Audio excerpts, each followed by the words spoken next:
We were in a small township, and in the drugstore, they had the physique magazines. And I'd go, ooh, I guess that was attraction. There wasn't a specific moment when I realized I was attracted to women. I was attracted to one woman to start with. I went to the cinema with my parents to see the film Carmen Jones. I became aware that though I found Dorothy Dandridge attractive, Harry Belafonte was a whole nother thing. Growing up trans in the 50s was unheard of, really. When I was 3, I did announce to my parents, when I finish being a boy, I'm going to be a lady. And they just told me that was ridiculous and it would never happen. And, well, they were wrong. Growing up queer in 1963-65 was quite an isolating experience. I didn't know of any other queer people, certainly knew of no other black queer people. I first remember really thinking about it again when I went to university when I was 17. We did a production of The Maids, and I remember putting on the wig to play Claire and looked in the mirror and thought, I recognize you. I'd been an active revolutionary socialist for years, so I was used to being hated, so I had no worries about not being liked because I was a dyke. My anxiety was my children, maybe similar ways in which some had to come out to their parents. Mine was coming out to my kids. I was never confident about going out and picking people up. At the time in New York, it felt like everybody was like really beautiful. I mean, this tie salesman at Bloomingdale's looked like models.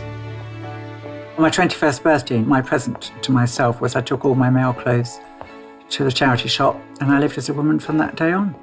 Years after I'd had all the surgery and everything, I was still, in a way, transitioning.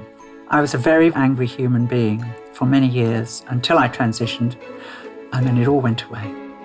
It really restarted when I met these most fantastic women, and they opened up a whole new life for me.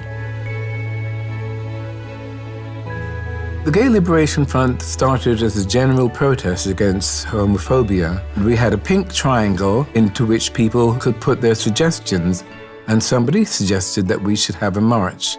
That was the first ever march through central London. It was a year later, in 1972, that we held the first Pride March. Pride was the best day of the year. After Stonewall, it was like the sun had come out, and I loved just being out there. Just, you did feel big walking down, you know?